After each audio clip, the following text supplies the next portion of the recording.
사랑하는 성도 여러분, 우리는 우리 신앙생활에서는 이 경건이라는 단어가 매우 중요한 의미를 가지고 있습니다. 이 경건이라는 것은 단순히 어떤 종교 행위를 많이 하는 것, 아니면 신앙이 좋은 것처럼 보이는 것이 아닙니다. 참된 경건은요, 이 하나님과 어떤 깊은 교제 속에서 성령님의 인도하심을 따라 이 삶을 살아가는 것입니다. 오늘은 두 명의 어떤 경건한 인물들을 만나게 됩니다. 일단 예수님의 어릴 적 이야기는 하지만 오늘은 시므온과 이 안나, 이 두 사람에게 오늘 포커스 맞춰서 말씀을 한번 보도록 하겠습니다. 이 시므온과 안나는 그 당시 이스라엘 사회에서 뭐 특별한 지위를 가지거나 그런 사람들이 아니었습니다. 그냥 동네 할아버지, 동네 할머니였습니다. 안나는 또 동네 할머니면서도 심지어는 그 당시 사회적으로 가장 약자 중에 하나였던 과부였습니다. 과부와 고아 중에 이 과부였습니다. 하지만 그들은요, 경건한 삶을 살았기 때문에 하나님의 어떤 크신 은혜를, 특별한 은혜를 경험하게 됩니다. 오늘은 이 시므온과 안나가 이 경건함으로 얻게 된 어떤 유익을 살펴보고, 또 우리 삶이 조금 더 경건함으로 주님께 나아가는 시간이 되길 원합니다. 첫 번째, 경건한 자는요, 하나님의 약속을 경험하게 됩니다. 먼저 이제 시므온을 보시면 이렇게 나와 있습니다. 25절에 예루살렘에 시므온이라는 사람이 있으니 이 사람은 의롭고 경건하여 이스라엘의 위로를 기다리는 자라. 이 본문에서는요, 그를 의롭고 경건하여 이스라엘의 위로를 기다리는 자라고 소개를 하죠. 그러니까 단순히 종교인이 아니었습니다. 하나님과 이 깊은 교제를 하면서 하나님의 약속을 기다리는 사람이었죠. 그리고 성령님께서는 그에게 메시아를 보기 전까지는 죽지 않을 것이라는 약속을 주셨고, 그는 그 약속을 믿으면서 살아갔습니다. 그리고 매일매일 그랬듯이 그냥 그날 성령님의 인도하심 따라 성전에 나갔는데 아기 예수를 만나게 됩니다. 그리고 그 아기를 안고 하나님을 찬송하면서 이렇게 말을 하죠. 30절부터 32절, 내 눈이 주의 구원을 보았사오니 이는 만민 앞에 예비한 것이요 이방에 비추는 빛이요 주의 백성 이스라엘의 영광이니이다 하니, 오랜 기다림 끝에 하나님의 약속이 성취되는 그 장면을 직접 목격하는 은혜를 누렸습니다. 그런데 그의 경건한 삶이 하나님의 약속을 경험하는 길이 되었던 것이죠. 안나 역시 마찬가지였습니다. 84세의 나이까지 성전을 떠나지 않고 금식하며 기도했던 여선지자라고 나옵니다. 오랜 세월 동안 하나님을 섬기는 삶을 살았고, 사실상 사회적으로 약자이면서도 또 어떤 삶 자체는 그렇게 불행했던 그런 삶이었기 때문에 다른 사람 보기에는 불행한 삶처럼 보일 수도 있지만, 그는 경건한 삶으로 하나님께 매일매일 성전에서 금식하고 기도를 했던 것입니다. 그리고 마침내 예수님을 만나고 또 하나님을 찬양하며 많은 사람들에게 예수님을 증거하는 그런 특권을 누리게 되었습니다. 우리가 경건한 삶을 살면은 우리도 마찬가지로 하나님의 약속을 경험할 수가 있습니다. 우리는 때대로 이 기도를 어떤 기도 제목이 있거나 기도를 할 때 그 응답이 더디게 느낄 때가 있죠. 뭐 수많은 기도 제목 중에 순간적으로 한 번 기도해서 하나님께서 주신 적은 많이 없는 것 같지만, 그렇다 하더라도 우리가 하나님 앞에 이 시므온과 안나처럼 경건한 삶을 살면서 하나님을 의지하며 살아갈 때 하나님의 약속은 반드시 이루어질 줄 믿으시기 바랍니다. 이사야 40장 31절에 이렇게 나와 있죠. 오직 여호와를 앙망하는 자, 기다리는 자는 새 힘을 얻으리니 독수리가 날개치며 올라갈 것이요 다른 박질하여도 곤비하지 않겠고 걸어가도 피곤하지 아니하리로다.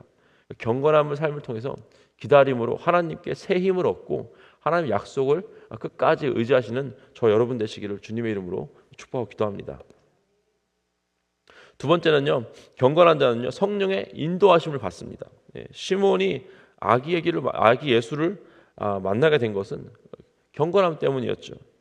그냥 종교적인 열심이 있는 사람이 아니라 그냥 시간 되면 그 시간에 나가서 예배를 드리고, 그냥 해야 되니까 기도하고, 그냥 해야 되니까 자기 있는 주머니에 있는 헌금을 낸 것이 아니라 그냥 성령님의 경건함을 통해서 성령님의 인도하심을 받는 그런 사람이었습니다.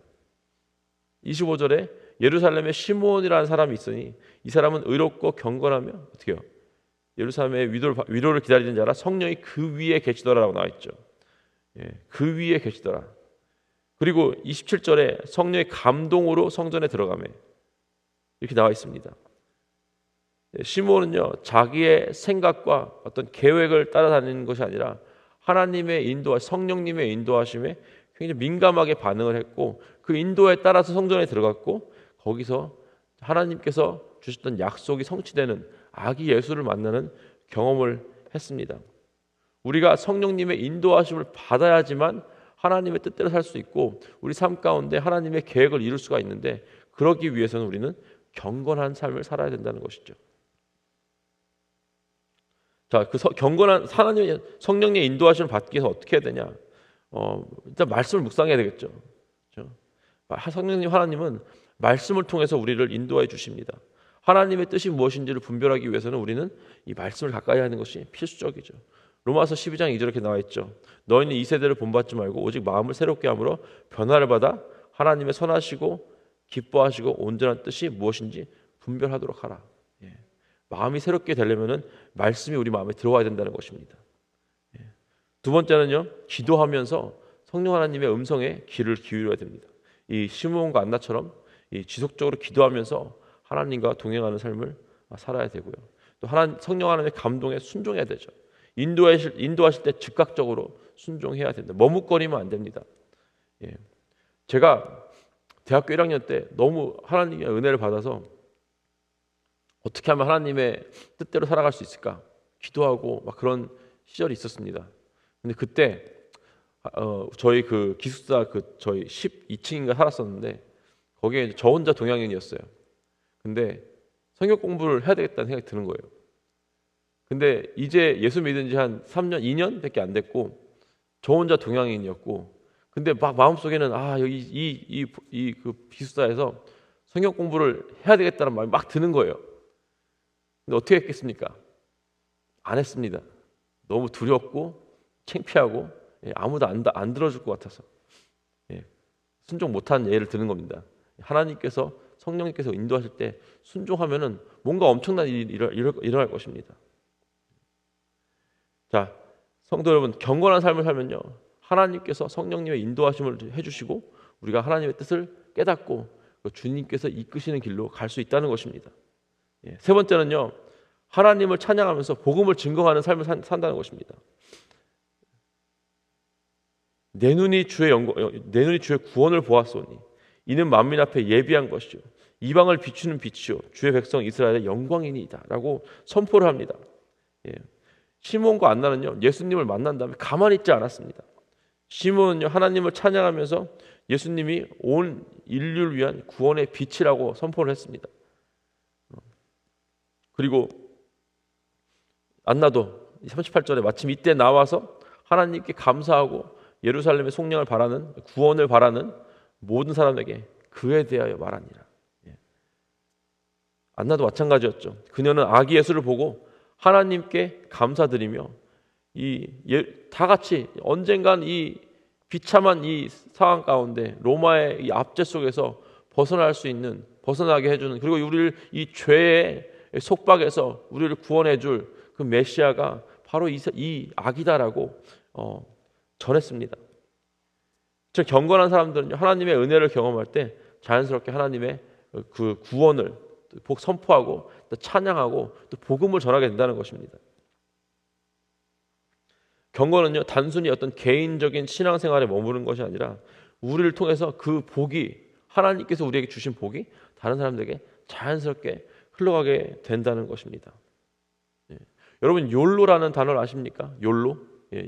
이 은어인데요, 만들어진 지는 이제 몇십 년이 됐는데 유명해진 지는 한 14년 정도 됐어요. 2011년에 나온 그 노래에서 사용되고 젊은이들이 그 후로 많이 사용합니다. 요즘엔 좀 이제 트렌드가 끝나서 그런 단어를 사용하지 않는데요. 이 욜로의 뜻이 뭐냐면은 You only live once. YOLO, You only live once 해가지고 인생을 한 번 사는 것이다. 내일 죽을지도 모르는데 오늘 즐기자라는 뜻입니다. 이런 마인드로 살아가는 이 세상 가운데 이 경건은요, 따분한 것입니다. 그렇죠? 즐겨야 되고 재밌어야 되고 맛있어야 되고 스릴이 있어야 되는데 그것에 비해서는 경건을 추구하는 것은요, 재미없고 지겨운 것이라고 느껴질 수가 있습니다. 하지만 경건한 삶은 우리에게 엄청난 유익을 줍니다. 사실은 경건이 능력입니다. 예. 해본 사람은 알죠. 여러분 여기 계신 분들은 해봤기 때문에 나오는 거 아닙니까? 예. 경건한 삶이 어떤 이 욜로의 삶보다 훨씬 더 나에게 큰 영원한 만족감을 준다는 사실을 우리는 알고 있습니다. 예. 중고등부 아이들이 매년 연말에 하는 이 금식 수련회가 있어요. 여러분도 아시죠? 이 금식 수련회에 한 번도 참석 안 해본 아이들이 있어요. 예. 그 금식하는 게 두렵고 배고픈 거를 못 참는 아이들은 안 해본 아이들이 있습니다. 근데 대부분 아이들은 한 번만 참석해 본 아이들은 없어요. 한 번 오면 또 오게 됩니다. 그 어린 나이에 세상 것을 추구할 것, 재밌는 게 얼마나 많습니까? 맛있는 게 얼마나 많습니까? 그렇죠? 사탕 하나만 줘도 이렇게 좋은 그 나이지 않습니까? 하루 종일 핸드폰 주변에 게임만 할 수 있는 그런 아이들이 그 자리에 오면요, 이번에 42시간 했는데 말씀만 읽어야 돼요. 기도만 해야 되고요. 예배만 드려야 돼요. 이게 지겹지 않겠습니까? 네? 나가면 자기 친구들은 그 겨울방학 때 크리스마스 시즌에 얼마나 재밌는 거 많이 하겠어요. 친구들하고 돌아다니면서 얼마나 맛있는 걸 많이 먹겠어요. 근데 이 금식에 참여한 이유가 뭐예요? 바로 세상에 본인들도 아는 거예요. 아무리 어린 나이더라도 세상에서는 비교할 수 없는 그 만족감을 이 경건을 추구하는 그 행위 속에서 찾았기 때문입니다. 네. 사랑하는 성도 여러분, 오늘 본문을 통해서 우리에게 주는 이 가르침, 경건한 삶이 얼마나 우리에게 큰 유익을 주는지 보았습니다. 네. 경건한 사람들은요, 하나님의 약속을 경험합니다. 네. 시므온과 안나가 그 메시아 그리스도를 만난 것처럼 우리도 하나님께서 우리에게 예비하신 어떤 은혜를 약속을 경험할 수 있다는 사실을 믿으시기 바랍니다. 경건한 자는요, 성령의 인도하심 받습니다. 우리가 주님 뜻대로 살아가야 되는데, 뜻대로 살아가려면은 성령님의 인도하심 받아야 되는데, 인도하심 받으려면은 경건해야 된다는 것입니다. 세 번째는 하나님을 찬양하고 복음을 증거하게 된다는 것입니다. 그 주신 복을 우리가 갖고만 있는 것이 아니라 다른 사람들에게 흘려보내는 삶을 살게 된다는 것입니다. 예. 오늘 세상은요, 우리에게 많은 어떤 유혹과 이 쾌락을 던지면서 경건한 삶이 비교적 지루하게 느껴지게 만듭니다. 하지만 우리가 시므온과 안나처럼 하나님 앞에 경건한 삶을 살아간다면 하나님께서 우리에게 크신 은혜를 베푸시고 우리를 통해 또 영광 받으실 줄 믿으시길 바랍니다. 예, 함께 기도하시겠습니다. 하나님 감사합니다. 하나님, 시므온과 안나처럼 경건이 얼마나 우리에게 유익이 되며 경건이 얼마나 우리에게 큰 능력이 되며 경건이 얼마나 우리에게 만족감을 주는지 깨닫게 되어 하나님 매일매일 삶 가운데 경건을 추구하는 우리가 될 수 있도록 하나님 인도하여 주시고 함께하여 주시옵소서. 늘 주님 말씀을 가까이 하며 늘 기도로 주님께 나아가며 성령 하나님의 인도하심에 민감하게 반응하는 우리 모두 될 수 있도록 하나님 인도하여 주시고 함께하여 주시옵소서. 감사드리며 이 모든 말씀 우리 주 예수 그리스도의 이름으로 기도했습니다. 아멘.